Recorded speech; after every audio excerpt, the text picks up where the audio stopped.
Assalamu alaikum, friends and viewers. How are you? I hope you all are fine. By the grace of Allah, in the last video, friends, we were discussing about the windmills or wind energy.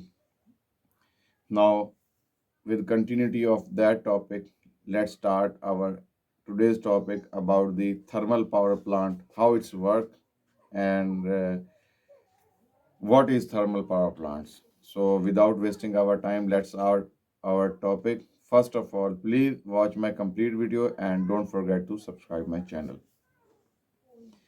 A thermal power plants generates electricity by burning fossil fuels such as coal, oil, or gas.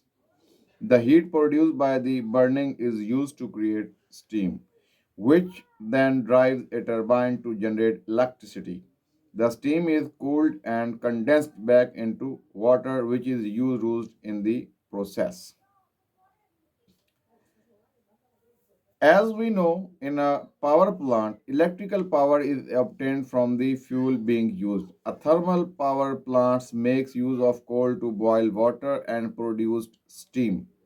This steam is made to hit on the blades of the steam turbines from the further the mechanical energy is converted to electricity using generators. We refer to them as thermal power plants because they make use of heat energy released by the burning of fuel to produce electricity. Thermal power plants works on the Rankine vapor cycle. The below figure shows the thermal power plant view. The thermal power plants, the heat of the combustion of fossil fuels is utilized by the boiler to turn water into steam with high pressure and temperature. The coal is broken into pieces for easy combustions. To heat the water in the boiler, from the boiler the steam is passed through the superheater to increase the pressure and made to hit turbines. The steam produced is driving the steam turbines or sometimes steam engine compelled generators and electrical energy is generated. The basic operating mechanism of the power plant is the availability of coal. It is also important that quantity of coal, bituminous or lignite with good calorific value is preferred available for running the plant over a period of decades. The availability of high grade coal will reduce the pollution problem. Availability of water. The availability of water sources should be abundant because it has to fulfill the following functions at thermal power stations: to raise the required steam at the boilers, to cool the steam with condense, for carrying out the fly ash from the plants, for drinking purpose for working personnel and their members. Availability of land.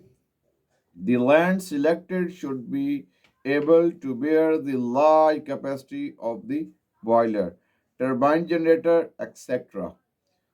Further, sufficient place for further expansion and disposal of ash, etc. Load centers. The thermal power stations are located at the nearest places of load center to reduce the transmission and distribution losses. Always from the living and military operations areas. The thermal power stations emit harmful gases from chimneys, hence, to keep good living conditions for human beings, these power stations should be placed away from the living areas. Further, these are also located away from the military operations areas in order to avoid accident at the chimneys as they are constructed over heights between 70 to 100 meters and above. Good transport facility. It should have good transport facility like rails and road. Component of the thermal power plant. The whole arrangement of a modern thermal power plant station consists of various components, namely, number one, coal and ashes handling arrangement, coal pulverization plant, steam generation plant, steam turbine, alternator, feed water, cooling arrangement, exciter, instrumentation equipment, and chimney. So, guys, these were the components which are used for in thermal power plants to get the electricity. Tomorrow, we will continue this topic from the cool handling plants. So, subscribe my channel to get another video. Thanks for watching my video.